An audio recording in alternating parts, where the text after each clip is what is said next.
সুপ্রিয় দর্শক, লেট এডিশনে আপনাদের স্বাগতম। সঙ্গে আছি আমি জাহিদুর রহমান খান। আজ আলোচনার বিষয় এসআর টিভিতে বিশ্বনন্দিত সিরিয়াল শেহরজাদ ফরহাদ। দর্শক, টেলিভিশনের গুণগত মান উন্নয়ন এবং অনুষ্ঠানগুলো দর্শকপ্রিয় করে তোলার জন্য যেসব প্রয়াস আছে তার মধ্যে এসআর টিভির এই বিশ্বনন্দিত বিশ্বখ্যাত যে ইরানিয়ান সিরিয়াল শেহরজাদ ফরহাদ, যেটির সম্প্রচার শুরু হয়েছে 13 সেপ্টেম্বর থেকে। রবিবার থেকে বৃহস্পতিবার প্রতিদিন রাত 8:30 এবং রাত 11টায় এটি প্রচারিত হয়।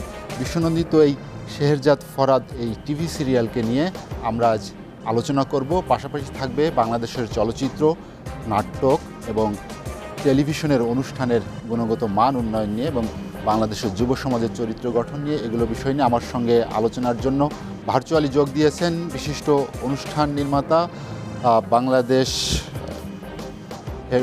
মিডিয়া বাংলাদেশ লিমিটেডের হেড অফ প্রোগ্রাম ইসলাম শফিক এবং তরুণ নাট্য নির্মাতা শফিকুর রহমান শান্তনু।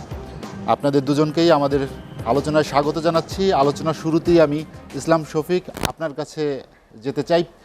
আমরা একটি অনুষ্ঠান বা একটি টিভি সিরিয়ালকে নিয়ে আলোচনা শুরু করলেও আমাদের সামরিক আলোচনায় যেটি আমরা জানতে চাই বা দর্শকদের জানাতে চাই যে বিশ্ব যে নন্দিত সিরিয়ালগুলো আছে, বিশেষ করে আপনি জানেন যে এসআর টিভিতে প্রচারিত ইউসুফ জুলেখা একটি তুমুল দর্শকপ্রিয়তা পেয়েছিল। এ ধরনের একটি বিশ্বনন্দিত সিরিয়াল যেটি আমরা অন্য দেশে তৈরি হয় বা বাইরের দেশের যে অনুষ্ঠানের আঙ্গিকে যেটি হয়, কিন্তু বাংলাদেশে আমরা এই ধরনের অনুষ্ঠান নির্মাণ দেখি না কেন? আপনি যেহেতু একটি টেলিভিশনের সঙ্গে যুক্ত আছেন এবং বিভিন্ন অনুষ্ঠান নির্মাণ করেছেন বিভিন্ন সময়, অনুষ্ঠান নির্মাণের ক্ষেত্রে আমাদের আসলে আরও কোন দিককে বেশি যত্নবান হওয়া উচিত? ধন্যবাদ এসে টেলিভিশনকে আমাকে আমন্ত্রণ জানানোর জন্য। একেবারে প্রাসঙ্গিক একটা বিষয় নিয়ে আলোচনার সূত্রপাত হয়েছে। আমি এই জন্য সাধুবাদ জানাই যে এই ধরনের বিষয় আলোচনা আনার জন্য। আমাদের বাংলাদেশের যে টেলিভিশনের যাত্রা, আমরা যদি একটু পেছনে তাকাই দেখবো আমাদের বেটিভির যেই যাত্রা 1964 সালে আমরা এই টেলিভিশনের যাত্রা দেখেছি। এই বিটিভির কিন্তু একটা দীর্ঘ বিদেশি সিরিয়ালের একটা ইতিহাস রয়েছে। আমরা যদি এক এক করে বলি, আমরা দেখব যে এই টেলিভিশনগুলিতে ম্যাকগাইভার আমরা দেখেছি খুব তুমুল জনপ্রিয়তা লাভ করেছে তরুণদের মাঝে। আমরা সিন্দাবাদকে দেখেছি, রবিন হুডকে দেখেছি, আমরা এই টেলিভিশনে দেখেছি আকবর the great, the Tipu Sultan, এই ধরনের অনুষ্ঠানগুলিকে দেখেছি। এগুলি আমাদের প্রেক্ষাপটে টেলিভিশনের সিরিজ নয়, কিন্তু কেন? আমাদের বাজার ছোট, প্রোডাকশন করতে গেলে যেই ধরনের খরচ, কস্টিউম, সেট, আর্টিস্ট, এটা আমাদের সংকট রয়েছে। আমাদের বাজার ছোট মূলত এটা। এই জন্য আমরা ডাবিংকৃত এই ধরনের সিরিয়ালের প্রতি বেশি আসক্তি লাভ করেছি। এটা একেবারেই ঠিক যে এখন দর্শকদের চাহিদা রয়েছে। আমাদের পার্শ্ববর্তী দেশগুলিতে যখন আকাশ সংস্কৃতি উন্মুক্ত হলো, তখন একই স্ক্রিনে রিমোটের বোতামে তারা অন্য টেলিভিশন দেখতে পাচ্ছে এই ধরনের সিরিয়াল, যেমন মহাভারত দেখছে, রামায়ণ দেখছে। আমাদের এই দিকটায় আমরা যখন আমাদের সংসপ্তক চলেছে, আমাদের যখন বহুব্রীহি চলেছে, তখন আমাদের সেট, আমাদের কস্টিউম, আমাদের বাঙালিয়ানার যে ধরনের ঐতিহ্য তার সঙ্গে কমিটেড ছিল। এই ধরনের বিদেশি সিরিয়াল, যেটা আমরা আরব রজনী গল্প বলি বা গ্রিক মিথোলজিক্যাল গল্প বলি বা বিজ্ঞানের কল্প কাহিনী বলি, এগুলিতে নির্মাণের যে ব্যয়, সেটা আমাদের যে বিজ্ঞাপন যে খরচ তা দিয়ে উঠিয়ে আনা সম্ভব নয় বলেই আমাদের টেলিভিশন চ্যানেলগুলি কর্তৃপক্ষ এই ধরনের নির্মাণে যেতে যাচ্ছেন না সহসাই। কারণ এটা তো বাজারের উপর নির্ভর করবে। আমি যদি 1 ঘন্টার চাঙ্কে বিজ্ঞাপন প্রচার করি, আমাদের বিজ্ঞাপন এখন 20 মিনিট বিজ্ঞাপন চালাতে হয় 1 ঘন্টায়।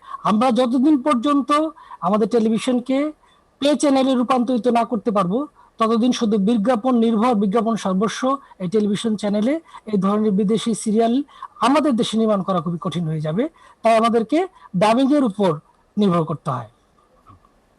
বিদেশি সিরিয়ালগুলো তো যেহেতু বাংলাদেশের দর্শক প্রিয়তা পায়, তাদের কোন দিকটা আপনার ভালো লেগেছে, যেটি তাদের নির্মাণ কাহিনী বা তাদের কোন বিষয়বস্তুকে তারা বেশি ফোকাস করে, যে কারণে বাংলাদেশে এটি বেশি জনপ্রিয়তা পায়? প্রথমেই তো বলবো গল্প বলার যে ধরন, আঙ্গিক, অত্যন্ত আমাদের বিষয়টা আগে প্রণয় উপাখ্যান অথবা মিথোলজিক্যাল বিষয়গুলিকে নির্বাচন করে থাকে, যেটা আমাদের আমাদের সংস্কৃতির সঙ্গে সঙ্গতিপূর্ণ। যখন একজন দর্শক এই গল্পটাকে নিজের মনে করে, তার সংস্কৃতির মনে করে, তখনই সে দেখার জন্য আগ্রহ ফিল করে। আর নির্মাতার দিক থেকে আমি মনে করি তাদের মনসানা রয়েছে নির্মাণ কৌশলে, তাদের মিউজিক, তাদের সেট, তাদের কস্টিউম, তাদের ক্যামেরা ওয়ার্ক, এডিটিং সব মিলে এটার যে মান, এই মানের প্রোডাকশন খরচ নির্বাহ করা আমাদের এখনকার টেলিভিশনের বাস্তবতায় খুবই দুরূহ। কিন্তু এই দর্শক এই ধরনের সিনেমাটিক ফ্রেম তারা দেখতে পছন্দ করে, গল্প বলার যে ধরন সেটাকে তারা পছন্দ করে। আমাদের এই প্রান্তেও প্রচুর গুণী নির্মাতা রয়েছেন, প্রচুর গল্প লেখক রয়েছেন, নাট্যকার রয়েছেন, তাদের নাটকও তারা এই হুমড়ি খেয়ে দর্শক দেখেছে। এটা এখন আমি কি দেব টেলিভিশনের স্ক্রিনে, কতটুকু পরিমিতি বোধ থাকবে, সেই এডিটোরিয়াল পলিসিও এখানে কাজ করবে বলে আমি মনে করি। আমরা যেটি নিয়ে আলোচনা করছিলাম যে একটি ইরানিয়ান সিরিয়াল, ইরানি চলচ্চিত্র বা ইরানিয়ান টিভি যে প্রোগ্রামগুলো হয় সেদিক থেকে আমাদের বাংলাদেশের মানুষের একটি আকাঙ্ক্ষা থাকে সবসময়, বিশেষ করে যেহেতু মুসলিম অধ্যুষিত দেশ ইরান এবং মুসলিম প্রধান দেশ, সেখানে তাদের যে আপনি যে কথা বললেন যে তাদের যে সংস্কৃতি সেটিকে তারা তুলে ধরে, যেটির সাথে বাংলাদেশের মানুষের হয়তো অনেক কিছুই তারা মিল খুঁজে পায় জীবনযাত্রার মধ্য দিয়ে। এই যে মূল উপজীব্য আমাদের যে মননশীলতা বা শালীনতা বোধ, যেটি আমাদের যুব সমাজের বা দর্শকদের, আমরা যদি বলি যে সামাজিকভাবে স্থিতিশীলতা তৈরি এবং তাদের চরিত্র গঠনের একটি প্রধান উপজীব্য হতে পারে বা উপাদান হতে পারে, যে তারা তাদের যে নির্মাণের যে শৈলী যেটি প্রকাশ করে, সেটি বাংলাদেশের ক্ষেত্রে আমাদের অনেক ঘাটতি দেখা দেয়। তো অনুষ্ঠান নির্মাতা হিসেবে আপনার পর্যবেক্ষণ কি? প্রাসঙ্গিক বিষয়টা বেশ ভালো একটা প্রশ্ন করেছেন আপনি। এটা এটা নিয়ে কন্ট্রোভার্সি রয়েছে যে আমাদের সুলতান সুলাইমান, হেরেম খানা, এই ধরনের নানান রকমের ব্যাপারেও কিন্তু আমরা দেখেছি যে ইসলামী মূল্যবোধের গল্পেও কিন্তু এই ধরনের কন্ট্রোভার্সিয়াল টেলিভিশনে কিন্তু এসছে। আমরা যখন রবিনহুড দেখেছি তখনও পোশাক খোলামেলা ছিল, বা আপনার মনে থাকবে যে মিস্টিরিয়াস আইল্যান্ড, এখানেও কিন্তু 80 দশকের 90 দশকের চলচ্চিত্রও কিন্তু আমরা বিটিভির মতো জায়গায় কিন্তু যেখানে অনেক বেশি পরিশীলিতভাবে উপস্থাপন করে সেখানেও ছিল। সেটা আমার তরুণ সমাজ কি বিনির্মাণ হবে, আমরা কোন দিকে যেতে চাই, সেই দর্শক জনরুচি তৈরি করার দায়িত্ব টেলিভিশনে রয়েছে। এখন টেলিভিশন এখন একপাক্ষিক যদি যোগাযোগ মনে করি আমি, যে আমরা যা দিব তাই দর্শক গ্রহণ করবে, সেই দিন কিন্তু চলে গেছে।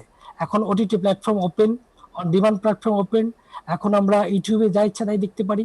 এখন এই জন্য এই উন্মুক্ত আকাশ সংস্কৃতি এবং অনলাইন প্ল্যাটফর্মে আমি কিন্তু একতরফাভাবে জনগণকে বা দর্শককে চাপিয়ে দিতে পারবো না। আপনি ঠিকই বলেছেন, আমাদের যেহেতু মুসলমান ধর্মীয় অনুভূতিটা আমাদের দিকটায় দর্শকদের মধ্যে বেশি কাজ করে, তারা তখন যদি তাদের সঙ্গে পোশাক সংস্কৃতির সঙ্গে সঙ্গতিপূর্ণ কোনো কিছু দেখতে পায়, তখন তারা নিজেদেরকে এই অনুষ্ঠানটাকে আপন মনে করে, তখন তারা এটার প্রতি অনুরক্ত হয়, দেখে। এখন এই দেখানোর ব্যাপারটা কিন্তু আমরা যদি 5 মিনিট পর বিজ্ঞাপন বিরতি নিয়ে 8 মিনিটের বিজ্ঞাপন চালাই, তখন কিন্তু আর দেখানো হয়ে ওঠে না। একবার যখন দর্শক স্ক্রিন থেকে সরে যায়, আবার দ্বিতীয়বার ফেরত আসা কঠিন হয়ে যায় তার জন্য। সে তখন পরিভ্রমণ করতে থাকে এক চ্যানেল থেকে আরেক চ্যানেল। সেই ক্ষেত্রে দেখানোর জন্য বিজ্ঞাপন পরিমিতি বোধও লাগবে, প্রেজেন্টেশন স্টাইলটাকেও আমাদেরকে পরিবর্তন করতে হবে। বিজ্ঞাপনের যখন রেট না বাড়বে, বিজ্ঞাপনের মূল্য যদি মূল্য আমরা ঠিক না করতে পারি, কমতেই থাকছে 3000 2000 টাকা নেমে গেছে, তখন কিন্তু আমি যত ভালো স্ক্রিনে যত ভালো কন্টেন্ট দিই, দর্শক দেখবে না, দর্শক অন্য জায়গায় চলে যাবে। তাহলে এই বিজ্ঞাপন যন্ত্রণা থেকে আমাদেরকে মুক্তি দিতে হবে, তবেই আমাদের এই ধরনের সিরিয়াল আমাদের দর্শকের মন জয় করতে পারবে এবং টেলিভিশন একটা ব্র্যান্ড অনুষ্ঠান হিসেবে দাঁড় করাতে পারবে বলে আমি মনে করি। ইসলাম শফিক আমাদের সঙ্গেই থাকবেন, আপনার কাছে আবার আসবো আমি। শফিকুর রহমান শান্তনু, আমরা যেটি নিয়ে আলোচনা করছিলাম যে বিদেশি যে সিরিয়াল, ইরানিয়ান সিরিয়াল, যেটি বাংলাদেশের আগে বেশ কয়েকটি টেলিভিশনে আপনি এ ধরনের অনেক সিরিয়াল দেখেছেন, কিন্তু এসএ টিভিতে এই প্রথম বেশ ব্যয়বহুল এবং দর্শক নন্দিত, অনেকটা বলবো বিশ্বনন্দিত এবং অস্কার মনোনয়নপ্রাপ্ত যেসব অভিনেতা অভিনেত্রী আছেন তারা এখানে অভিনয় করেছেন, যেটি অবশ্যই একটি বড় বাজেটের একটি সিরিয়াল। আমরা বড় বাজেটের সিরিয়াল নিয়ে যেমন আলোচনা করব, তেমনি আপনি একজন নির্মাতা হিসেবে কোন দিকটাকে আসলে এগিয়ে রাখবেন, বিশেষ করে ইরানিয়ান সিরিয়ালের ক্ষেত্রে বা ইরানিয়ান টিভি বা চলচ্চিত্র তাদের অনুষ্ঠানের ক্ষেত্রে আমাদের থেকে তাদের পার্থক্যটা কোথায় থাকে? ধন্যবাদ আপনাকে। আমি মূলত নাট্যকার। তো সেই জায়গা থেকে যদি বলি কিংবা দর্শকের জায়গা থেকেও যদি বলি, আমার কাছে প্রথমত মনে হয়েছে আপনি কতগুলো বিশেষণ দিয়ে ফেলেছেন ইরানিয়ান সিরিয়ালের সম্পর্কে, যেমন ব্যয়বহুল, আহ, শিল্পীদের সম্পর্কে বলেছেন। তো জি। এই বিষয়গুলোই আসলে কি যে আমাদের দেশের একটা নাটক, যদি আমি ধারাবাহিক নাটকের ক্ষেত্রে বলি, ৮০,০০০ থেকে ১,০০,০০০ টাকার যদি বাজেট হয়, সেখানে দেখা যাচ্ছে একটা বিদেশি সিরিয়ালের বাজেট ৮০ লক্ষ টাকা। তো আমাদের দেশের একটা কথা আছে যে যত মধু তত মিঠা। তো বিষয়টা আসলে ওই জায়গা থেকেই হচ্ছে যে যত মধু দেয়া হবে তত মিষ্টি লাগবে, এটাই খুব স্বাভাবিক। এবং বিদেশি সিরিয়ালে সেই জায়গাটাই দর্শক দেখতে পায়, এবং পারফেকশনের যে জায়গাটা সেটা তারা উপলব্ধি করে, যেটা আমাদের দেশের নাটকে একটু কম উপভোগ করে। কিন্তু আমার কাছে আহ, মনে হয় যেটা, যে তার চেয়ে একটা বড় কথা যে ধরে রাখছে কিভাবে। শুধু বাজেটই বড় কথা নয়, একটা ব্যাপার হচ্ছে যে ক্রিয়েটিভ যে ব্যাপারটা, যেটা হচ্ছে যে গল্প, প্রকাশ ভঙ্গি, সেই জায়গাগুলো বিদেশি সিরিয়ালে খুব চমৎকার ভাবে উপস্থাপন করা হয়। হুম। তো এই গল্পের পেছনে যে সময়টা দেওয়া হয়, কিভাবে প্রকাশটা করা হবে সেটার পেছনে, মানে সেটা নিয়ে যে ট্রিটমেন্ট গুলো ভাবা হয়, সেই জায়গাগুলো আসলে দর্শককে আমি মনে করি যে খুবই মোহিত করে। এবং একই সাথে আমি বলতে চাই যে তার থেকে প্রায় ১০ গুণ কম বাজেটে আমাদের দেশে যে নাটকগুলো হয়, নির্মাণ হয়, সেই নাটকগুলোর গল্প কিন্তু যথেষ্ট চমকপ্রদ গল্প কিন্তু হয়। একটা সময়ে আমাদের দেশে যখন একটা টেলিভিশন ছিল, তখন আসলে মানুষ সপ্তাহে নাটক দেখতো, একটি ধারাবাহিক নাটক দেখতো 2টি বা 3টি। কিন্তু এখন দেখা যায় প্রতিদিনই এক পর্বের নাটক হচ্ছে, প্রতিদিনই ধারাবাহিক নাটক হচ্ছে প্রতিটা চ্যানেলে। আমরা জানি যে প্রায় প্রোগ্রাম চ্যানেল, মানে 18-20টা চ্যানেলের মধ্যে সবগুলো চ্যানেলই এই আহ, ধারাবাহিক নাটক এবং এক পর্বের নাটক নিয়মিত প্রচার হচ্ছে। তো স্বাভাবিকভাবেই যখন প্রচুর কাজ হয়, তখন কিছু কাজ ভালো হবে, কিছু কাজ খারাপ হবে, যেটা আগেও হয়েছে। আমরা আম, যেটা মনে করি অনেক সময় যে আগে একটা স্বর্ণালী সময় ছিল, আগে খুব ভালো ভালো কাজ হয়েছে, এখন খুব পচা পচা কাজ হচ্ছে। আমার কাছে মনে হয় ব্যাপারটা কিন্তু একেবারেই তা না। আগে আপনিও যদি দেখেন যে আগেও প্রচুর কাজের মধ্যে হাতে গোনা কিছু ভালো কাজ ছিল, এখনো প্রচুর কাজের মধ্যে হাতে গোনা কিছু ভালো কাজ হয়। তো এবং আমাদের গল্পের মধ্যে একটা ইউনিক ব্যাপার আছে, যেটা আসলে আমাদের সংস্কৃতিকেই তুলে ধরে, এবং আমাদের মানুষ সেটাকে মনে করে যে এটা আমার গল্প কিংবা আমার পাশের বাড়ির মানুষটার গল্প। যে কারণে কিন্তু আপনি খেয়াল করবেন যে আমাদের গল্পগুলো যদি এত কম বাজেটের মধ্যে হওয়া সত্ত্বেও প্রচুর ভিউ কিন্তু পাচ্ছে। এই ভিউ গুলো কিন্তু ভূতে দেখছে না, মানুষই দেখছে, যে কারণে ভিউ থেকে বোঝা যায় যে আমাদের নাটকের দর্শক এখনো প্রচুর পরিমাণে আছে যারা বাংলা নাটক দেখতে চায়। কিন্তু আসলে বাংলা নাটকের আমার কাছে যেটা মনে হয় যে বাংলা নাটকের ক্ষেত্রে তাদের বাজেট স্বল্পতা, তাদের ক্রিয়েটিভ ভাবনাগুলো আরেকটু এগিয়ে নিয়ে যেতে পারে আর কি, বাজেট স্বল্পতাটা যদি বাড়ে। এক কথা। ইরানিয়ান সিরিয়ালের কথা আমরা অবশ্যই উল্লেখ করলাম এই কারণে যে বাংলাদেশে এটি বেশ দর্শকপ্রিয়তা পেয়েছে এরকম কয়েকটি সিরিয়াল, কিন্তু বিদেশি গল্পের সাথে বা সেখান থেকে আসলে তাদের কোন বিষয়টি কি বেশি নতুনত্ব মনে হয়? সেটি তাদের সংলাপ, তাদের চিত্রনাট্য, যেটার সাথে আমাদেরকে একটু আলাদা করে দেয়। আমি সেটাই প্রথমে বললাম যে তাদের প্রকাশ ভঙ্গি, আমি বলবো যে তারা যে প্রেজেন্টেশন ওয়েটা এগোয়, সেই প্রেজেন্টেশন ওয়েটাই আমার কাছে মনে হয় যে খুব বেশি মজাদার কিংবা আলাদা করে দেয়, পৃথক করে দেয় আমাদের নাটকের থেকে তাদের নাটককে। এবং এই প্রকাশ ভঙ্গি ব্যাপারটা আসলে তৈরি হয় অনেক কিছুর সংমিশ্রণে। হ্যাঁ, প্রথমত নাটকের বাজেট, দ্বিতীয়ত নাটকের ক্রিয়েটিভ দিক, তৃতীয়ত আহ, কোন শিল্পী অভিনয় করছে, কিভাবে করছে, কিছু ম্যানারিজম, কিছু ট্রিটমেন্ট, এরকম কিছু মিশ্রণে, লাইট সেট, এই সবকিছুর মিশ্রণে আসলে একটা প্রকাশভঙ্গি তৈরি হয়। তো ওই প্রকাশ ভঙ্গিটাই আসলে আলাদা করে দিচ্ছে। জি, হ্যাঁ, শফিকুর রহমান শান্ত, আপনি থাকবেন, আপনার কাছে আবার আসবো আমি। ইসলাম শফিক, আপনি কি শুনতে পাচ্ছেন? আচ্ছা, শুনতে পাচ্ছি। হ্যাঁ, ইসলাম শফিক, যেটি শফিকুর রহমান শান্তনু বলছিলেন যে আমাদের নাটকেরও ভালো কিছু কাজ হচ্ছে যেগুলো মানুষ আসলে গ্রহণ করছে। এটা অবশ্যই বাংলাদেশি সংস্কৃতি, বাংলাদেশের নাটক মান এবং আস্তে আস্তে সামনের দিকে এগিয়ে আসছে। বিশেষ করে তরুণ প্রজন্ম যারা মেধাবীরা যারা আছেন তারা এখানে যখন তাদের মনোনিবেশ করছেন, এই কাজে এগিয়ে আসছেন, তাদের দিক থেকে আমরা আরও ভালো কিছু চাই। সেখানে আসলে আপনি যখন অনুষ্ঠান নির্মাণ বা অনুষ্ঠান পছন্দের ক্ষেত্রে টেলিভিশনে কোনো কিছু পছন্দ করতেন, সেক্ষেত্রে বিদেশি সিরিয়ালগুলোকে আমরা যারা টেলিভিশনের নীতি নির্ধারণী পর্যায়ে থাকে পছন্দ করার কারণ অবশ্যই দর্শকপ্রিয়তা। আর দর্শকের সেই মনের খোরাক জোগানোর জন্য যে উপাদানগুলো থাকে বিদেশি অনুষ্ঠানগুলোতে, সেইখানে আসলে আমাদের যে দর্শকদের চাহিদা, যেটি বিশেষ করে ইসলামী সংস্কৃতির দিকে কেন এটা ধাবিত হয় সবাই? ধন্যবাদ। এখানে মূলত যে প্রসঙ্গে বাংলাদেশে এই বিদেশি সিরিয়াল বাংলাদেশের টেলিভিশনগুলিতে চালানো শুরু হয়েছিল, সেই ইতিহাসের দিকে যদি আমরা তাকাই, তাহলে দেখব যখন টেলিভিশন 64 সনে এই ঢাকা টেলিভিশন চালু হয়েছিল, তখন রেকর্ডিং করার কোনো সুযোগ ছিল না। সমস্ত অনুষ্ঠানই সরাসরি সম্প্রচারিত হতো, এটা আপনি নিশ্চয়ই জানেন এবং দর্শকরা জেনে থাকবেন। এখান থেকে মোটামুটি 78 সাল পর্যন্ত বেশিরভাগ অনুষ্ঠানই সরাসরি সম্প্রচারিত হতো। তখন মাত্র 3 ঘন্টার সময় দিনে সম্প্রচার হতো, সংবাদ এবং অনুষ্ঠান মিলে। তাই 50 মিনিটের একটা করে বিদেশি সিরিয়াল এই বিটিভিতে আনা হলো, যেন এই অনুষ্ঠানটা রেকর্ডেড থাকবে, বিদেশি সিনেমা এটা দিয়ে সম্প্রচার সময়কে কভার করা হতো। কারণ এতক্ষণ সময় সরাসরি সম্প্রচার করা যাচ্ছিল না, একই স্টুডিও থেকে বারবার লাইভ করা যাচ্ছিল না। তাই এই মাঝখানের সময়টা রেকর্ডেড অনুষ্ঠান চালিয়ে যেন দর্শককে টেলিভিশনের সঙ্গে যুক্ত রাখা যায়, তার জন্য বিদেশি সিরিয়ালের এই আবির্ভাব হয়েছিল। এখান থেকেই মূলত সূত্রপাত, কেন বিদেশি সিরিয়াল আমরা আনলাম।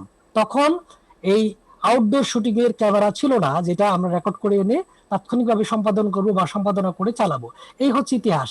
পরবর্তী সময়ে এই ধারাবাহিকতা আমরা 80 দশকে 90 দশকে যখন রঙিন টেলিভিশন বাংলাদেশে চালু হলো 1980 সালে, তারপর থেকে আমরা রঙিন সিরিয়াল দেখা শুরু করি। সেই সংস্কৃতি বহন করে যাচ্ছি আমরা বিভিন্ন টেলিভিশনে, যে বিদেশি সিরিয়াল দেখাতে হবে। আমাদের যদি নির্মাতার শক্তি থাকে, আমাদের যদি গল্প বলার শক্তি থাকে, আমাদের যদি নির্মাণ কৌশল জানা থাকে, তাহলে কেন আমাদেরকে বিদেশি সিরিয়াল চালাতে হবে? এই প্রশ্ন আমার থেকে যাচ্ছে যারা নীতি নির্ধারিত পর্যায়ে রয়েছেন। আমরা অনুকরণের বৃত্তে ঘুরছি, কিন্তু সেই অনুকরণ বৃত্তি থেকে বেরিয়ে আসার সময় হয়েছে। আমরা কেন নির্মাণ করতে পারছি না আমাদের গল্প, আমাদের ময়মনসিংহ গীতিকা কেন আমরা বলতে পারছি না? তাহলে জৌলসহীন ভাবে নির্মাণ করলে কিন্তু কেউ দেখবে না। আপনি ঠিকই বলেছেন, বিদেশি সিরিয়াল কেন দেখছে? এক একটা বিদেশি সিরিয়াল বাজেট থাকে 60 কোটি টাকা, 100 কোটি টাকা টিভি সিরিয়াল, কিন্তু ফিল্মের চেয়ে বেশি এখানে বাজেট থাকে। সেই ক্ষেত্রে তাদের সেট, প্রপস, কস্টিউম, অ্যারেঞ্জমেন্ট, যে ধরনের জৌলস থাকে, সেটা আমাদের এখানে 2,50,000 টাকার নাটকে আপনি অনুপস্থিতি দেখবেন। এটাই হচ্ছে মূলত সংকট আমাদের, বাজেট এবং গল্প বলার ধরন। তাহলে আমরা এখান থেকে একটা সিদ্ধান্ত নিতে পারি যে আমরা এটা চালাবো কি না। হ্যাঁ, অবশ্যই আমরা সংস্কৃতি দেব, নেব, মিলাইব, আমাদের এখানেও একটা ব্যাপার রয়েছে। কিন্তু পাশাপাশি আমাদের স্ক্রিন যেন সবসময় বিদেশি সিরিয়ালে নির্ভর না হয়ে পড়ি, এটাই যেন দখল করে না ফেলে, এটা হচ্ছে আমার মূলত চিন্তা, এবং দর্শকদেরও তাই হওয়া উচিত। আমাদের জনরুচি, মানস, আমাদের সংস্কৃতিকে মিলেই আমরা আমাদের টেলিভিশনে কিন্তু দায়িত্ব রয়েছে তথ্য প্রদান করা, গণমাধ্যম হিসেবে সংস্কৃতির জন্য জনরুচি তৈরি করা, আবার সচেতন করা এবং শিক্ষিত করে দেওয়া। আমরা যদি সারাক্ষণই বিদেশি সিরিয়াল নির্ভর হয়ে যাই, তাহলে আমরা আমাদের মাটি মানুষ, মুক্তিযুদ্ধের চেতনাকে ভুলে যাব। আমাদের দর্শক নতুন একটি বিদেশি সিরিয়ালের সংস্কৃতিতে বড় হবে। তবে আমাদের নির্মাতাদের, আমাদের যারা নীতি নির্ধারী পর্যায়ে, তাদের এটা বিষয়টা ভাবার জন্য আমি তাদেরকে আবদার জানাবো। ইসলাম শফিক আমাদের সঙ্গে থাকবেন, আমরা একটা বিরতি নিয়ে আবার আসবো। দর্শক, লেট এডিশনে নিচ্ছি একটা বিরতি, ফিরবো শীঘ্রই, সঙ্গেই থাকুন।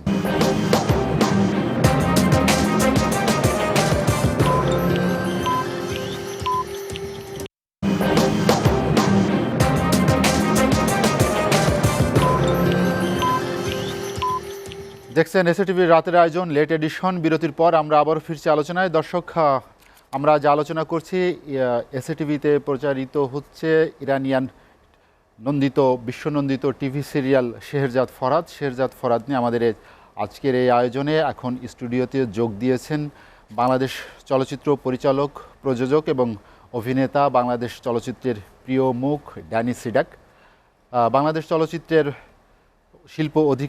শিল্পী অধিকার ফোরামের সভাপতি এবং বিশিষ্ট নির্মাতা, নাট্য নির্মাতা, বাংলাদেশ টেলিভিশনের প্রথম সারির নাট্য নির্মাতা ফিরোজ শাহী এবং চিত্রনায়িকা লাজুক। এছাড়াও আমার সঙ্গে ভার্চুয়ালি আছেন অনুষ্ঠান নির্মাতা ইসলাম শফিক এবং নাট্যকার এবং নাট্য নির্মাতা শফিকুর রহমান শান্তনু। আমরা বিরতির পর আবার আলোচনা শুরু করতে চাই। শুরুতেই আমি ইসলাম শফিক আপনার কাছে আসতে চাই। আপনি শুনতে পাচ্ছেন আমাকে? শুনতে পাচ্ছি। জি ইসলাম শফিক, আমরা যেটি আলোচনা করছিলাম যে ইরানিয়ান যে সিরিয়াল সেটি আমাদের দেশে দর্শকপ্রিয়তা পায় কেন, এবং বিদেশি সিরিয়ালগুলো থেকে বিশেষ করে যেটি মুসলিম প্রধান দেশ, যেখানে মুসলিম সংস্কৃতিতে আমরা অভ্যস্ত, সেই ধরনের দেশের সিরিয়ালের বৈশিষ্ট্যটা আসলে কি, বা সেটি আমাদের সংস্কৃতিতে কি ধরনের প্রভাব রাখে, এ বিষয়ে আপনার অভিমত কি? ধন্যবাদ আপনাকে এই ধরনের একটি প্রশ্ন করার জন্য। খুবই সমসাময়িক একটি প্রশ্ন। আমাদের যে জনরুচি, আমাদের যে এই ভূখণ্ডের যে আমাদের দর্শকদের জনরুচি, এটা বিনির্মাণের দায়িত্ব আমাদের টেলিভিশনের, আমাদের গণমাধ্যমের। তো আপনি বারবার যে প্রসঙ্গটা বলছি আমরা, যে আমাদের ইসলামিক চিন্তাবিদ বা আমরা মুসলিম প্রধান কারণে আমাদের যে ইরানি বা পারস্য বা আরব রজনী গল্প যেটা আমরা মনে করি, এটা কিন্তু আমাদের ভূখণ্ডের গল্প নয়। আমাদের ভূখণ্ড কিন্তু আমাদের অসাম্প্রদায়িক চেতনার যে মৌলিক জায়গা, বাঙালি শেকড়, সেই জায়গা কিন্তু মূল জায়গা। আমরা মনে করি যে আমাদের লম্বা বোরখা পড়লেই মনে হয়, পোশাক আটোসাটো নয়, লম্বা এরকম পড়লেই মনে হয় আমাদের গল্প বলা। গল্পের ভেতরে কি বলছি সেটাই মূলত গল্প, পোশাক কিন্তু গল্প নয়। তাদের আয়োজন অনেক বড়। আমি এটাকে খুবই অ্যাপ্রিসিয়েট করি এই ধরনের গল্প বলার ঢংকে। হিউজ বাজেটের এটা একটা প্রোডাকশন, প্রায় 80-90 কোটি টাকার বাজেট, যেটা আমাদের 80-90 হাজার দিয়ে আমাদের টেলিভিশন নাটক তৈরি হচ্ছে। এটার বিপরীতে যখন আমরা এই ধরনের জল্লুসপূর্ণ প্রোডাকশন দেখি, তখন আমাদের চোখ একদম চরক গাছ হয়ে যায়, আমরা এখান থেকে চোখ ফেরাতে পারি না। তবে আপনি ঠিকই বলেছেন, এই ধরনের বিদেশি গল্পে অনেক কিছু শেখার রয়েছে। রবীন্দ্রনাথ বলেছেন, দেবে নেবে মিলিবি মেলাইবে। আমাদের যে সংস্কৃতির যেই বিনিময়, সেটা অবশ্যই রক্ষা হবে। এবং আমরা মনে করছি যে ডাবিং করার পর বাংলা ভাষায় যখন অনুবাদ হচ্ছে, তখন আমাদের দর্শকরা খুব সহজেই এর নির্যাসটা বুঝতে পারছে। সেটা প্রণয় উপাখ্যান হতে পারে, সেটা পৌরাণিক কোনো গল্প হতে পারে, সেটা আরব রজনীর গল্প হতে পারে, এগুলি আমাদের কাল্পনিক গল্পও হতে পারে। কিন্তু শেখার জায়গাটা হচ্ছে সংস্কৃতি, ভেতরে মর্ম বাণী এবং আদব কায়দা, আমাদের যেটা যেন বিনষ্ট না হয়। আমাদের অনেক সিরিয়াল রয়েছে এরকম, এই যেটা পরে দাঁড়াতে পারেনি আমাদের টেলিভিশনে। প্রথম দিকে কয়েকটা টেলিভিশনে দাঁড়িয়েছে, পরে কিন্তু এগুলি মুখ থুবড়ে পেয়েছে, দর্শক কিন্তু গ্রহণ করেনি। কিন্তু আমি মনে করি যে এসএ টেলিভিশনের যে এই প্রয়াসটা, এটা খুবই সাধুবাদ পাওয়ার মতো। এখানে আমি জেনেছি যে এটার গল্প বলার ধরন, এটা সংস্কৃতি, এটার ভিতরে যে কথন শিল্পীদের যেই আচার আচরণ অত্যন্ত আমাদের সঙ্গে সঙ্গতিপূর্ণ, এবং এটা আশা করি আমাদের দর্শকরা এখন এটা গ্রহণ করবে, এবং এই সিরিয়ালটা টেলিভিশনকে একটা অনন্য উচ্চতা নিয়ে যাবে বলে আমি মনে করি। ইসলাম শফিক, আপনার কাছে আবার আসবো আমরা। ড্যানিসিডেক, যেটি ইসলাম শফিক আলোচনা করছিলেন, যে বিশেষ করে আমরা যারা বাংলাদেশের নাগরিক, যারা সংস্কৃতি প্রিয়, বাইরের যে সিরিয়ালগুলো আমরা দেখি, আমাদের এসএ টিভির যে ইরানিয়ান সিরিয়াল যেটি শেরজাদ ফরহাদ, এটির একটি বিশেষ বৈশিষ্ট্য হচ্ছে যে এটির একটি বড় ধরনের জৌলুসপূর্ণ এবং সবচেয়ে দর্শকনন্দিত, ইরানের সবচেয়ে দর্শকপ্রিয় যে কয়েকটি সিরিয়াল ছিল, তার মধ্যে শেরজাদ ফরহাদ একটি। আসলে বিদেশি সিরিয়াল থেকে যে আমাদের সংস্কৃতির যে প্রভাব, অনেকেই এটিকে নেতিবাচকভাবে দেখে, কিন্তু এর তো ইতিবাচক অনেক দিক আছে। আপনি একজন অভিনয় শিল্পী হিসেবে, পরিচালক হিসেবে, প্রযোজক হিসেবে সেই জায়গাগুলো আসলে কিভাবে দেখেন? আপনার শেষের কথার সাথে আমি একমত। যে আপনি নিশ্চয়ই জানেন যে এক অভিনয় বিষয়টা কিন্তু অনেক কিছুর উপর নির্ভর করে। আপনি ইরান যে নাটক সিরিয়ালটি বানিয়েছে, এটা কিন্তু অনেক ব্যয়বহুল এবং খুব সুন্দরভাবে তৈরি করেছেন, যেটা আমরা আগামী ভবিষ্যতে করার জন্য আমাদেরকে অনেক সাপোর্ট দিবে। এবং কোনো কিছু কিন্তু সব কিছু আপনি সবসময় যে ভালো কিছু আশা করবেন তা নয়, এর মধ্যে অনেক কিছু নেওয়ার আছে, কিন্তু শিকার আছে। আমি বলবো এই যে শেহজাদ যে নাটকটি সিরিয়ালটি আছে, এখান থেকে আমাদের অনেক কিছু শিখার আছে এবং অনেক কিছু বোঝার আছে। কিন্তু কারণ এক এক দেশের ভাষা, এক এক দেশের গল্প ভিন্ন রকম। কিন্তু আপনি খেয়াল করবেন যে কেউ যদি কাঁদে, সে কিন্তু চোখের পানি ফেলে। কেউ যদি দুঃখ পায়, সে কিন্তু সেই দুঃখ অভিব্যক্তি কিন্তু প্রকাশ করে। তাহলে আপনি কিভাবে এই জিনিসটা বোঝাবেন? যে আমি তো দেখতে পাচ্ছি যে একটি মানুষ যখন বিদেশে কান্না করে সে কিন্তু খুব কষ্ট নিয়ে দেখায়, সেই জিনিসটা আমি দেখতে পাই। আবার আমরা যখন কান্না করি আমরা কিন্তু সেভাবে দেখাই। তাহলে আমাদের মিলনটা তো এক জায়গায় আছে, সূত্রটা ঠিক আছে। ভাষা কোনটা? ভাষা আপনি সকালে উঠে, আমরা হয়তো সকালবেলায় উঠে আমাদের বাচ্চা কাচ্চার সাথে কথা বলি, আত্মীয়স্বজনের সাথে একসাথে বসবাস করি, সেই বিষয়টা আমাদের ভিন্ন। যে ওরা সবাই আলাদা থাকতে পছন্দ করে, যে যখন তারা 18 এজ হয়ে যায় তখন তারা কিন্তু ডিফারেন্টভাবে বসবাস করে, বাবা মাকে ছেড়ে চলে যায় বা তারা কারো খোঁজ খবর রাখে না। কিন্তু আমরা কিন্তু একান্নবর্তী পরিবার হিসেবে বসবাস করতে খুব পছন্দ করি। আমরা খুব চিন্তা করি যে আমার ভাই কেমন আছে, আমার বাবা কেমন আছে, মা কেমন আছে, বন্ধু কেমন আছে। এই বিষয়গুলো হয়তো ডিফারেন্ট, কিন্তু আপনি বেসিক যে বিষয়টা আছে, মানুষের দুঃখ, বেদনা, কষ্ট, সুখ, আনন্দ সব কিন্তু একই। এবং এই জিনিসটা কিভাবে প্রকাশ করছে ওরা, এই জিনিসগুলো আমাদের দেখার আছে, শেখার আছে। যে দুঃখ পেল একটি লোক, সে কীভাবে দুঃখটাকে প্রকাশ করলো। আমি কিন্তু এই সিরিয়ালটা দেখার পর বুঝতে পারবো যে আচ্ছা আমি দুঃখ পেলে এরকম করি, তাহলে উনি তো এরকম করে, আচ্ছা আমি ওভাবে কাজটি করি। তাহলে হলে কিছু আমি ডিফারেন্ট যখন একটা কিছু দেখাতে পারবো, তাতে কিন্তু আমি বাহাবা পাবো। আর আমি যদি একই রকম কিছু দেখাই তাহলে কিন্তু আমাকে ডিফারেন্ট কেউ কিছু মনে করবে না। আমি বলবো অবশ্যই বিদেশি সিরিয়াল থেকে আমাদের অনেক কিছু শেখার আছে। যেটা উনি বললেন যে আমাদের তো দেশের কাহিনীর সাথে ওই কাহিনী মিলার কথা নয়, কিন্তু আমরা তো কান্না লাগলে কেঁদে ফেলি, খিদা লাগলে বলি খিদা লেগেছে, কষ্ট লাগলে বলি কষ্ট পেয়েছি, কারো উপর রাগ করলে আমরা জেদ করি। আমাদের যে অবয়ব যে বিষয়গুলো আছে, যে অঙ্গভঙ্গি, সেটা কিন্তু আমাদের একই রকম, মানুষের ভাষা কিন্তু একই রকম সেটা।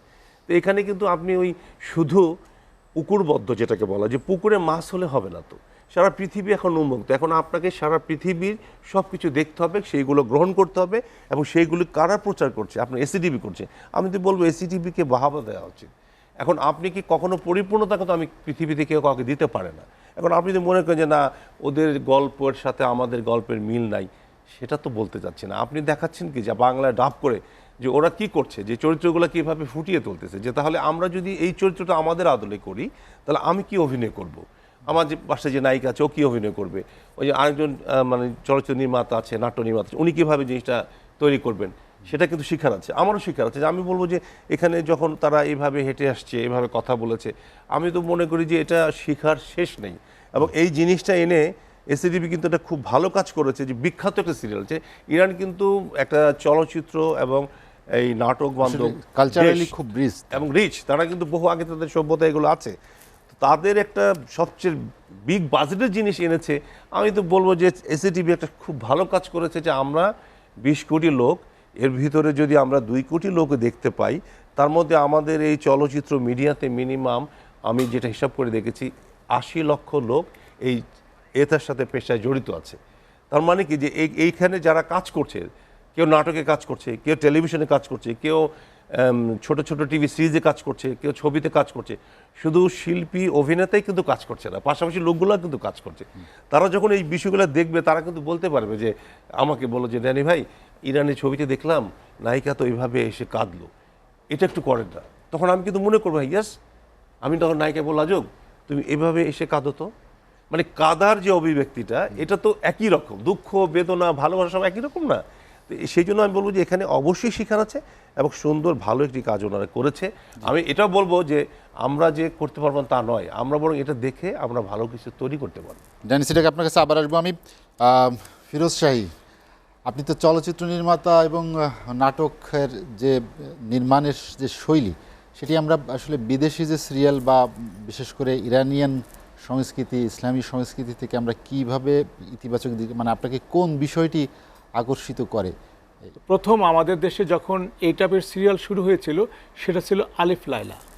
আর আমরা কথা বলি যে drama is the mirror of society. তো সমাজের অবস্থান, প্রেক্ষাপট সেটা সিনেমার মাধ্যমে, নাটকের মাধ্যমে তুলে ধরা হয়। তো এই নামের শুরু থেকেই, নাম থেকেই বোঝা যায় যে গল্পটা, সেই গল্পটার সাবজেক্ট হলো রাজ পরিবারের গল্প নিয়ে, রাজ পরিবারের আরব্য কাহিনীর গল্প নিয়ে। তো সেখানে আমাদের অনেক কিছু শিখবার এবং জানবার আছে, দেখার বিষয়ও আছে।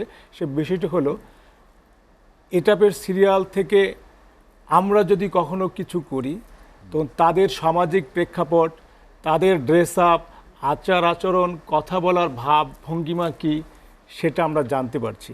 আমাদের সাথে একটা জায়গায় মিল রয়েছে, ইরান একটা মুসলিম কান্ট্রি, আমরাও মুসলিম দেশ প্রধানের মধ্যেই আছি, তো সেখানে ধর্মের একটা মিল আমাদের আছে, কিন্তু পোশাকের দিক থেকে আমাদের কিছুটা তারতম্য পরিলক্ষিত হয়। ওই সিরিয়ালটা যখন আমরা দেখব, রাজা বাদশারা কী টাইপের ড্রেস আপ পরে কীভাবে কথা বলে, তার বাচন ভঙ্গি, তার কথা বলার স্টাইলটা কি, সেটা আমরা দেখছি।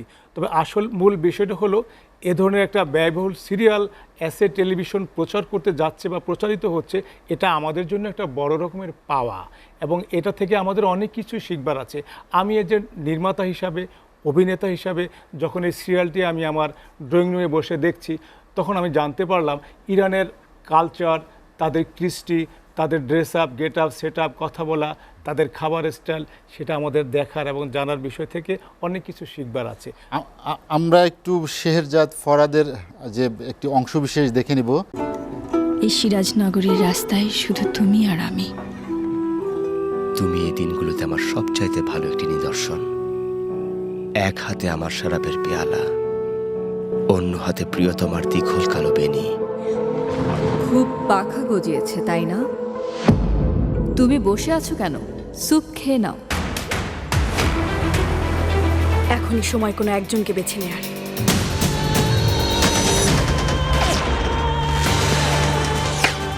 সবাইকে বলবে বাড়ির প্রত্যেকটি পয়েন্টে পাহারা দিতে, একদম প্রত্যেকটি পয়েন্টে। আমার মনে আনন্দ নেই, কেন গাইছো না? গাও তোমরা।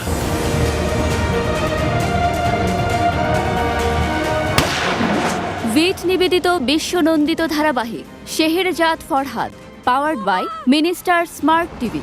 দেখবেন রবি থেকে বৃহস্পতিবার রাত 8:30 ও রাত 11টায়।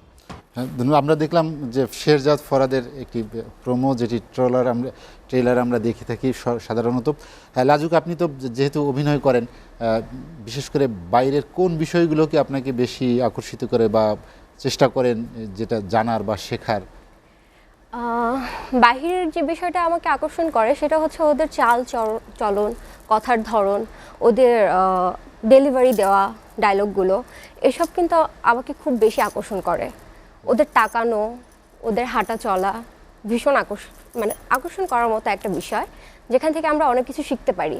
আর প্রথমেই ধন্যবাদ জানাবো এসআই টিভিকে, যে এত সুন্দর একটি সিরিয়াল বাংলাদেশে আমাদের উপহার দেওয়ার জন্য।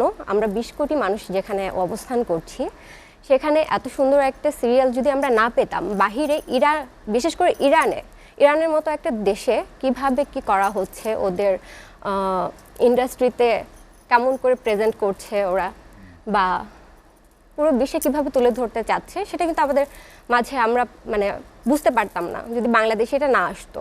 কিন্তু বাংলাদেশেরও আমাদেরও কিন্তু কিছু প্রতিভা আছে, যে প্রতিভা আমরা তুলে ধরতে পেরেছি এটা ডাবিং করে। ডাবিং করা অবস্থাতে যেহেতু আমরা পেয়েছি এটা, আমরা কিন্তু অনেক কিছু বুঝতে পারছি, জানতে পারছি, আর শেখারও আছে অনেক কিছু এখান থেকে। তো এই কাহিনী, যেটি শেহরজাদ ফরাদের এই সিরিয়ালের মূল উপজীব্যটি হচ্ছে যে ক্ষমতার সাথে প্রেমের একটি দ্বন্দ্ব। আচ্ছা, যে প্রচণ্ড ক্ষমতা, মাফিয়া যারা ছিলেন তাদের সঙ্গে একটি রোমাঞ্চের, অর্থাৎ একটি নিষ্পাপ প্রেম, যেটি ভালোবাসা, সেই ভালোবাসার একটি দ্বন্দ্বকে কেন্দ্র করে এটি তার কাহিনী সামনের দিকে এগিয়ে গিয়েছে। এ ধরনের অনেক নাটক বা সিনেমা আমরা বাংলাদেশেও দেখতে পাই।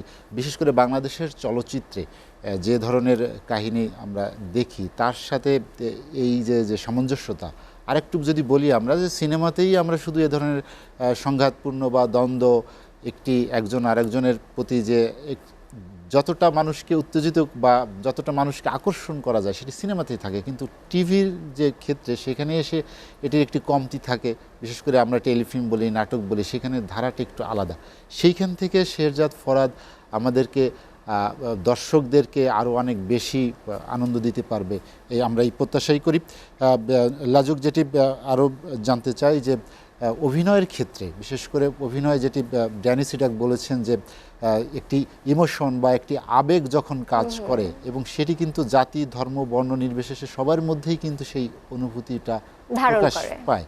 আপনি যখন অভিনয় করেন বা অন্য অভিনয়ের ক্ষেত্রে যেটি দেখেন, সেইখানে আপনার আবেগে যে ঘাটতি থাকে বা বাইরের অভিনেত্রীদের ক্ষেত্রে যে একটি তারতম্য থাকে, সেই তারতম্যটা আসে কেন? সেটি কি কাহিনীর জন্য হয় নাকি স্থান পাল পাত্র এতে এসব ভেদে দেখে হয়? কিনা। আচ্ছা ড্যানিম ভাইয়া, আপনি যেটা বলতে চাচ্ছেন সেটা হচ্ছে আমরা যেহেতু অভিনেত্রী বা অভিনেতা, আমাদেরকে স্ক্রিপ্ট দেওয়া হয়, সেখানে কি আছে বা সেই গল্পটা কিসের উপর দিয়ে যাচ্ছে, সেটা বাহিরের দেশেই হোক বা আমাদের দেশেই হোক, যে কোনো কান্ট্রিতেই আমরা আগে স্ক্রিপ্ট ফলো করি, আমরা ডিরেক্টরের সাজেস্ট ফলো করি, দেন হচ্ছে গল্পটার ভিতরে আমাদের যে চরিত্র সেখানে ঢোকার ট্রাই করি। না ঢুকতে পারলে সেখানে কান্না আছে, বেদনা আছে, ভালোবাসা আছে, চাওয়া পাওয়ার কিছু বিষয় আছে, সেসব কিন্তু আমরা ডেলিভারি দিতে পারি না।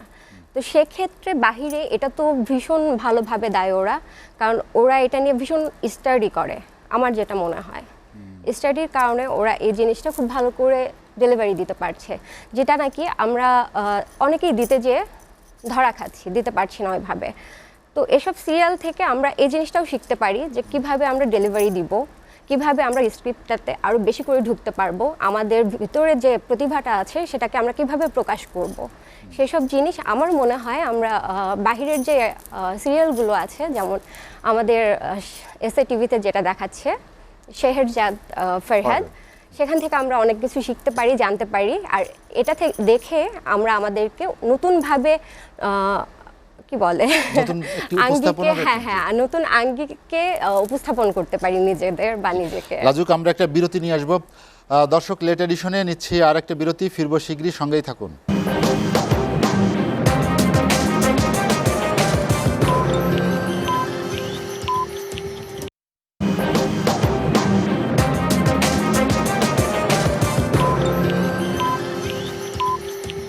দেখছেন এসএটিভির রাতের আয়োজন লেট এডিশন। বিরতির পর আমরা আবারও ফিরছি আলোচনায়। আমরা বিরতির পর আবার যেতে চাচ্ছি শফিকুর রহমান শান্তনু, আপনি কি শুনতে পাচ্ছেন? হ্যাঁ, শুনতে পাচ্ছি। শান্তনু, হ্যাঁ, আমরা বিরতির পরে আবার আপনার কাছে আসতে চাই। একজন তরুণ নাট্যকার হিসেবে, নির্মাতা হিসেবে, বিশেষ করে প্রতিষ্ঠিত যেসব ধারাবাহিক, বিশ্বনন্দিত যেসব ধারাবাহিক এর আগে নির্মিত হয়েছে এবং যেটি দর্শকপ্রিয়তা পেয়েছে, সেখান থেকে আসলে আমাদের তরুণ প্রজন্মের এই নির্মাতাদের, নাট্যকারদের জন্য কি ধরনের বার্তা বহন করে? আচ্ছা, ধন্যবাদ। আমি প্রথমে একটা কথা বলি যে দার্শনিক হেগেল তার বইতে একটা কথা লিখেছিলেন এরকম, যে আমি হঠাৎ করে দর্শন বুঝতে পারবো না। একটা মুচিও তার দীর্ঘদিনের অভিজ্ঞতা দিয়ে কিন্তু একটা জুতো সেলাই করে। তো আমার কাছে যেটা মনে হয় যে বিদেশি সিরিয়াল এর মধ্যে যে নান্দনিকতা বা নৈপুণ্য যেগুলো আমরা দেখতে পাই তার প্রকাশভঙ্গি এবং বিষয়বস্তুতে, সেই জিনিসগুলো কিন্তু আসলে দীর্ঘদিনের একটা চর্চার ফল। তো এই দীর্ঘদিনের চর্চার যে ব্যাপারটা আমাদের মধ্যে অনেক সময় আমি দেখি যে খুব সহজেই হাল ছেড়ে দেওয়ার যে একটা ব্যাপার, যে না এত কম বাজেটে হবে না, এত কম পরিসরে হবে না, এত সীমিত পরিসরে সম্ভব না, সেই জায়গাগুলো কিন্তু, অর্থাৎ ধৈর্য ধারণ কিংবা দীর্ঘদিন ধরে চর্চা করার যে একটা জায়গা, চর্চা করে যাওয়ার অধ্যবসায়, সেই জায়গাটা আমরা শিখতে পারি আমার কাছে যেটা মনে হয় বিদেশি সিরিয়াল থেকে। এবং পাশাপাশি একই সাথে আমি বলবো যে আসলে দুইটার আউটপুট আসলে ভিন্ন বা দুইটার ট্রিটমেন্ট ভিন্ন। হ্যাঁ, যেটা কিছুক্ষণ আগে ইসলাম শফিক ভাইও বললেন যে ওটার বাজেট আর আমাদের কাজের বাজেট তো আসলে এক না। তো সেই জায়গা থেকে ট্রিটমেন্ট দুটোর ভিন্ন হচ্ছে। মানে আমরা যদি ইতিবাচক দিকও গ্রহণ করি বা সেটা থেকে আমাদের চলচ্চিত্রকে, আমাদের নাটককে যদি আরও বেশি সমৃদ্ধ করতে চাই, সেক্ষেত্রে আমাদের বিশেষ করে অর্থায়নের যে জায়গা, সেখানে আরও বেশি আমাদেরকে নজর দিতে হবে। বিশেষ করে যারা উদ্যোক্তা বা যারা এটি নির্মাণ করেন, তাদের যত্নশীল হতে হলে অবশ্যই আর্থিক দিকটাকেও বিবেচনায় নিতে হবে। অবশ্যই। এবং আমি এই জন্যই কথাটা বলছি যে যেটা দেখা যাচ্ছে যে এই অধ্যবসায়টা চালিয়ে যাওয়ার জন্য বা এই দীর্ঘদিনের চর্চাটা চালিয়ে যাওয়ার জন্য আমাদের আসলে মানে একটা বিদেশি সিরিয়ালের কারণে আমাদের দেশীয় সংস্কৃতি বা আমাদের দেশীয় কোনো নাটক কিংবা অনুষ্ঠান যেন ক্ষতিগ্রস্ত বা রুগ্ন হয়ে না পড়ে, সেদিকটাতেও আমাদের লক্ষ্য রাখা দরকার। কারণ আমরা কিন্তু ছোটকালে অনুবাদ সাহিত্য পড়েছি, তার মানে কিন্তু এই নয় যে দেশীয় লেখকদের আমরা অবহেলা করেছি। আবার একই সাথে আমরা বিদেশি সিরিয়ালও দেখেছি, কিন্তু তার মানে কিন্তু এই নয় যে আমরা দেশীয় নাটক বা দেশীয় অন্যান্য অনুষ্ঠান দেখিনি। আর আমার কথা হচ্ছে যে পাশাপাশি দুটোকেই আমাদের চালিত করা দরকার, এবং দর্শকদেরও সেটা বুঝে আসলে মতামতটা দেওয়া উচিত যে কোন কাজটা কি পরিসরে করা হচ্ছে। শফিকুর রহমান শান্তনু, আপনাকে অসংখ্য ধন্যবাদ আমাদের সময় দেওয়ার জন্য এবং আলোচনায় যোগ দেওয়ার জন্য। আমরা ইসলাম শফিক, আপনি কি শুনতে পাচ্ছেন? এবার আপনার কাছে যেতে চাই। শুনতে পাচ্ছি আপনাকে, জি। ইসলাম শফিক, যেটি শান্তনু বলছিলেন যে বাইরের সিরিয়ালগুলো, বিশেষ করে যে সব আমরা দীর্ঘ সিরিয়াল দেখি, সেখানে একটি আকর্ষণের একটি কেন্দ্রবিন্দু থাকে তাদের গল্পটা।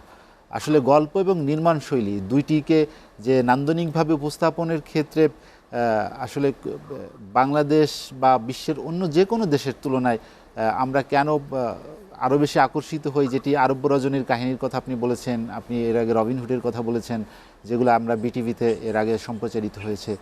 সেক্ষেত্রে আসলে আমাদেরকে ভাষা না বুঝলেও অনেক সময় সে বিষয়গুলো আকর্ষণ করে। সেক্ষেত্রে আসলে কি কাজ করে একজন দর্শককে সেদিকে টেনে রাখার জন্য? ধন্যবাদ আপনাকে। আমার যেটা তাত্ত্বিকভাবে এবং ব্যবহারিকভাবে যেটা এখানে সত্য, যেটা ওরা যেই পর্বগুলি তৈরি করে, প্রতিটি এপিসোড ক্লাইম্যাক্সের তুঙ্গে নিয়ে যায় গল্পের, এবং দর্শককে এমন ভাবে হুক করে যে সে পরবর্তী পর্ব দেখতে সে বাধ্য। তো আমাদের দেশে যখনই রবি থেকে বৃহস্পতিবার এই গল্পটা চলবে, তখন কিন্তু টেলিভিশনের দর্শক ওই সময়টায় টিভি পর্দা, এসসিটিভি পর্দার সামনে আসতে বাধ্য। এই কারণটা হচ্ছে গল্পে বলার ঢং। ওরা কিন্তু ইচ্ছা করে লম্বা করে না গল্পটাকে, ইলাস্টিসিটি করে গল্পটাকে ঝুলিয়ে দেয় না। অত্যন্ত মারমার কাটকাট জায়গা সংলাপ, কাট টু কাট সংলাপ এবং চুম্বকীয় অংশ এবং গল্প বলার ধরনের ভিতরে এমন বিষয় নির্বাচন করে, প্রণয়, যুদ্ধ বা একটা দ্বন্দ্ব, ক্লাইম্যাক্সের জায়গাটা ওরাকে মূল জায়গায় নেয়। আমি একটা ভিন্ন প্রসঙ্গে এখানে অবতারণা করব। আমি এসি টেলিভিশনকে অত্যন্ত সাধুবাদ জানাই এই ধরনের একটা উদ্যোগ নেওয়ার জন্য। দর্শকরা নিশ্চয়ই দেখবেন, কিন্তু পাশাপাশি এই যে আমাদের টেলিভিশন ইন্ডাস্ট্রি যেই বর্তমান একটা সম্ভাবনা শিল্প যে রুগ্ন শিল্পে পরিণত হচ্ছে, এর পেছনে কিন্তু মূলে রয়েছে অপরিকল্পনা। এই সারাক্ষণ যে বাংলা সিনেমা যে আমরা প্রদর্শন করছি লম্বা সময়, এই 3টা থেকে 6টা পর্যন্ত ঝুলিয়ে দিয়ে পর্দায় আমরা দর্শককে বিমুখ করে দিচ্ছি টেলিভিশন থেকে। এখান থেকে আশা করি এসি টেলিভিশন এই উদ্যোগ দর্শককে টেলিভিশনমুখী করবে, এসি টেলিভিশনমুখী করবে, এবং এই শিল্প রুগ্ন শিল্পের হাত থেকে রক্ষা পাবে বলে আমি মনে করি। জি, ইসলাম শফিক, আপনাকে অসংখ্য ধন্যবাদ আমাদের সঙ্গে আলোচনায় যোগ দেওয়ার জন্য এবং দীর্ঘ সময় যুক্ত থাকার জন্য। আমরা এতক্ষণ আলোচনা শুনছিলাম যে ইসলাম শফিক যেটি বলছিলেন যে আমাদের আসলে দর্শককে ফিরিয়ে আনতে হবে যারা মানসম্মত এবং ভালো অনুষ্ঠান দেখে। ড্যানিস, এটা একটি ভালো অনুষ্ঠান, একটি ভালো চলচ্চিত্র বা একটি ভালো নাটক যেটি আসলে সমাজের একটি দর্পণ হতে পারে, সমাজের একটি আয়না হতে পারে, যেখান থেকে আমাদের সমাজের নানা ত্রুটি বিচ্যুতি থেকে মানুষকে রক্ষা করতে পারে, সমাজকে রক্ষা করতে পারে এবং দেশকে এগিয়ে নিয়ে যাওয়ার ক্ষেত্রে কাজ করতে পারে। সেক্ষেত্রে একটি ভালো কাহিনীকে আপনি কিভাবে মূল্যায়ন করবেন আমাদের সমাজ পরিবর্তনের? ভালো কাহিনী আপনাকে ভালো কিছু উপহার দিবে। আর আমি সবসময় বলবো যে আপনি প্রত্যেকটা নাটক বলেন, ফিল্ম বলেন, আপনাকে একটা মেসেজ রাখতে হবে। ছবি নির্মাণ করতে হবে, ওখানে মেসেজ থাকতে হবে, নাটকে মেসেজ থাকতে হবে। আপনি শুধু নাচ গান দিলে হবে না, আপনার এই নাটকগুলো ছবিতে আপনাকে দর্শককে এমন কিছু উপহার দিতে হবে যে দর্শক অনেক কিছু শিখতে পারবে এবং তারা বুঝতে পারবে নিজের ভুল ভ্রান্তি, ভালোবাসা, মানুষের প্রতি সহমর্মিতা এবং সমাজে কিভাবে চলা। আসলে এই ফিল্ম এবং নাটক এটা কিন্তু মানুষকে সবসময় শিক্ষা দেয়। আসলে তারা দেখবেন যে দর্শক কিন্তু এখান থেকেই অনেক কিছু শিখে নেয়। আপনি খেয়াল করেছেন যে আমরা কিন্তু এখনও বাইরের অনেক আর্টিস্টের অনেক কিছু ফলো করি, সেটা যুগ যুগ কিন্তু বিষয়টা হয়ে আসছে। তেমনিভাবে যেমন আলিফ লায়লা যে ছবিটি এখানে নির্মাণ হয়েছিল, আলাউদ্দিন আশ্চর্য প্রদীপ, এই ছবিতে আমি কিন্তু হিরো ছিলাম। তাহলে আলিফ লায়লা গল্পটি কোথাকার আপনি বলেন? এটা নিশ্চয়ই আমাদের বাংলাদেশের না তো। তাহলে ওই ছবিটি কেন সারা পৃথিবীতে সুপারহিট হয়েছিল এবং খুব দর্শক নন্দিত হয়েছিল বিধায় কিন্তু আমরা নির্মাণ করেছিলাম ওই ছবিগুলো। তেমনিভাবে বলবো যে আপনাদের শেহরজাদ যে ফরাজ যে টিভি সিরিজটা উনি এনেছেন, আমাদের এসএ টিভি আপনারা এনেছেন, এটা কিন্তু একটা আমি বলবো যে একটা নেতিবাচক বিষয় আছে আমাদের। কী বিষয়টা আছে আমি একটু দেখতে পেলাম, আপনি যে আমাকে দেখালেন, এতে আমি দেখতে পেলাম যে এই দৃশ্যটি যেভাবে চিত্রায়ন করা হয়েছে, আমি বুঝতে পারলাম অ্যাজ এ মেকার হিসাবে, শিল্পী হিসাবে, যে আমাকে এই জিনিসগুলো নেওয়া উচিত। পাশাপাশি দর্শক যারা, তারা কিন্তু যখন পরিপূর্ণ কোনো দৃশ্য দেখতে পাবে তাদের মধ্যে কিন্তু আনন্দ আসবে। দুঃখটা যদি পরিপূর্ণ দেখাতে পারি তাহলে তাদের মাঝে দুঃখ আসবে, হাসিটাটা যদি ভালোভাবে দেখাতে পারেন মানুষ কিন্তু হাসবে। ছবি নাটক কিন্তু মানুষের হৃদয়কে নিয়ে কথা বলে, মানুষের প্রতিছবি, মানে আমি আমাকে দেখতে পাচ্ছি। তাহলে কি আপনাকে এই জিনিসগুলো সঠিকভাবে সুন্দর গল্প নিয়ে তৈরি করে দেশবাসীকে উপহার দিতে হবে এবং সারা বিশ্বকে আপনি কিন্তু আজকে দেখাতে পারবেন নেটফ্লিক্সের মাধ্যমে। আমরা যেতে পারছি না কেন? আমাদের সেই নেটফ্লিক্সের মান আছে, কিন্তু সেই মান সম্পূর্ণ করে আমরা ছবি বানাতে পারছি না। এটা কিন্তু আমাদের অপারগতা নয়, আমাদের সার্বিক সব ব্যবস্থাটাই কিন্তু আমাদের সমস্যা। যেন আমাকে সবাইকে এগিয়ে আসতে হবে যে আমরা যেন দর্শক নন্দিত এবং বাংলাদেশ নয় সারা বিশ্বের মাঝে আমরা মেসেজ রাখতে পারি যে আমাদের ছবি, আমাদের নাটক অনেক মেসেজ সমাজে দিয়ে থাকেন। কারণ মানুষের জগৎ, সারা পৃথিবী কিন্তু মানুষ বসবাস করে। সেই যে বলে আপনি যে কোনো মেসেজই যখন ভালো কিছু দিবেন সারা পৃথিবী সেটা গ্রহণ করবে। তা আমি বলবো আসুন আমরা সুন্দর সুন্দর সিরিজ দেখে সুন্দর সুন্দর ছবি নির্মাণ করি, সুন্দর সুন্দর নাটক নির্মাণ করি, যাতে আমাদের সমাজে সৌন্দর্য বজায় থাকে এবং মানুষ শিখতে পারে, এই যুগের প্রজন্ম যেন তারা ভালো কিছু করতে পারে। আমরা শুধু রাহাজানি খুনাখুনি দেখালেই হবে না। কিন্তু আপনি ঠিক আছে, আপনি বিভিন্ন অ্যাকশন ছবি করবেন প্রয়োজনের তাগিদে, সেগুলো কিন্তু শিখার আছে যে কখন অ্যাকশনটা করছে। একটা হিরো সে একটা মানুষকে বাঁচানোর জন্য কিন্তু সে অ্যাকশনটা করছে, যে কাকে? অপরাধীকে দমন করার জন্য। তেমনিভাবে আপনি সামাজিক অনেক বিষয় আছে যেগুলো সুন্দর সুন্দর আপনি কথা দিবেন এবং সামাজিক অনেক কিছু দেখবেন, মানবতা দেখাতে পাচ্ছেন যে একটা মানুষের মূল্যবোধ কতটুকু করা উচিত, মানবতা কতটুকু থাকা উচিত। তো এই ধরনের টিভি সিরিজগুলো আসলে আমি মনে করি আমাদের অনেক কিছু শেখার আছে, দেখার আছে, জানার আছে। জি, ড্যানি সিটেক আপনাকে অসংখ্য ধন্যবাদ আমাদের সঙ্গে আলোচনায় যোগ দেওয়ার জন্য। ফিরোজ শাহী, যেটি ড্যানি সিটেক বললেন যে অবশ্যই একটি ভালো চলচ্চিত্র, একটি ভালো কাহিনী আমাদেরকে অনেক বেশি আকর্ষিত করে বা চলচ্চিত্রকে আরও বেশি সমৃদ্ধ করবে। বাংলাদেশের চলচ্চিত্রের ক্ষেত্রে আপনি যেহেতু চলচ্চিত্র নির্মাণ করেন, যে আমরা অনেক চড়াই উতরাই পেরিয়ে হয়তো চলচ্চিত্রকে একটি ভালো জায়গায় নিয়ে যাওয়ার চেষ্টা করছি এবং সেই সংগ্রামে আপনার সাথে আরও অনেক সহযোদ্ধা আছে যারা চেষ্টা করছেন। কিন্তু আমার প্রশ্ন হচ্ছে যে আসলে কী ধরনের একটি কাহিনী বা কী ধরনের একটি চলচ্চিত্র আমাদেরকে সামনে বা আমাদের সমাজকে আরও সামনে নিয়ে যেতে পারে? আপনার সেই নির্মাণ শৈলীটার আসলে কোথায় দক্ষতাটা দেখাতে হবে? আমার দৃষ্টিতে আমি যখন মিন করলাম যে আমি একটা ফিল্ম বানাবো, তখন আমাকে খুঁজতে হয় ভালো একটা গল্প চাই, আর সে ভালো গল্পটাই আমরা পাই না। আমাদের দেশে যারা গল্প লিখতেন, অনেক বাংলাদেশ স্বাধীন হওয়ার আগে থেকে লিখতেন, অনেক সুপার ডুপার গল্প কিন্তু আছে, অনেক ভালো মানের নাটকও আছে, ছবিও আছে, কিন্তু এখন এই প্রেক্ষাপটে আমরা সেটা পাচ্ছি না। কিছুদিন আগে আমি একটা গল্প নিয়ে বসেছি, ওই গল্পের নাম হলো ব্ল্যাকবোর্ড। হ্যাঁ, তখন জানতে চেয়েছিলাম যে ছবিটার নাম ব্ল্যাকবোর্ড কেন হবে। ওইখানে আমার পাশে একজন ডিরেক্টর ছিলেন, উনি বললেন যে এটা কি স্কুলে শুটিং হবে? তখন আমি জিজ্ঞেস করলাম যে ভাই, আপনি একজন ডিরেক্টর, ছবির নাম যখন শুনলেন ব্ল্যাকবোর্ড, আপনার ধারণায় চলে আসলো এটা স্কুলে শুটিং হবে। আমাদের শিক্ষার মানটাকে বাড়াতে হবে এবং গল্পের মেসেজ কি সেটা নিজের মধ্যে নিতে হবে। এটার পাশাপাশি আমাদের আরেকটা বাজেটের বিষয় আছে। এখন আমি যদি, আপনি আমাকে বললেন যে আপনি সাঁতরে প্রথম হবেন, আমার পা হাত বেঁধে দিলেন, আমি কি প্রথম হব নাকি মারা যাব? সেক্ষেত্রে বাজেট একটা বিশাল বিষয়। একজন নির্মাতাকে গল্প বাছাইয়ের সাথে সাথে আর্থিক যোগান যে বিষয়টা থাকে সেটাও মাথায় রেখে কাজ করতে হয়। আমাদের ম্যাক্সিমাম কর্পোরেট যেই বিষয়গুলো আছে তারা কিন্তু ছবি বানাতে আসছেন না। বেসিক্যালি বর্তমান প্রেক্ষাপটে 1 কোটি 1.5 কোটি টাকা দিয়ে ওইভাবে ওই মানের ছবি করা যায় না। যেন আপনারা যে সিরিয়ালটি নিয়ে আসছেন শেরজাদা ফরহাদ, এটার সেট দেখলাম, রাজকীয় বাড়িঘর, ড্রেস আপ, গেট আপ। এখন যদি এই মানের একটা সেট বানাতে যায় এফডিসির ভিতরে, প্রায় কোটি টাকা চলে যাবে সেট বানাতেই, তখন ছবিটা কীভাবে হবে? এতে করে আমরা গল্পের সাথে অনেক সময় নিজেকেও মিলাতে পারি না। বাজেট একটা আমাদের জন্য একটা বিশাল বিষয় হয়ে দাঁড়ায়। তবে আমাদের চেষ্টা আছে, আশাবাদী আমরা আপনাদের সিরিয়াল দেখব এবং গল্পের সাথে তারতম্য রেখে কর্পোরেট যারা আছেন তারা যদি এগিয়ে আসেন, হাত বাড়িয়ে দেন, আমরাও ভালো কিছু করতে পারবো, এটা আমি আশাবাদী। ফিরোজ সাহেব, আপনাকে অসংখ্য ধন্যবাদ আমাদের সঙ্গে আলোচনায় যোগ দেওয়ার জন্য। আমরা আলোচনা একদম শেষ দিকে চলে এসেছি। নায়িকা লাজুক, যেটি আমরা আলোচনা করছিলাম যে আমরা আসলে ভালো কিছু শিখতে চাই, ভালো কিছু জানতে চাই, ভালো কিছু গ্রহণ করতে চাই।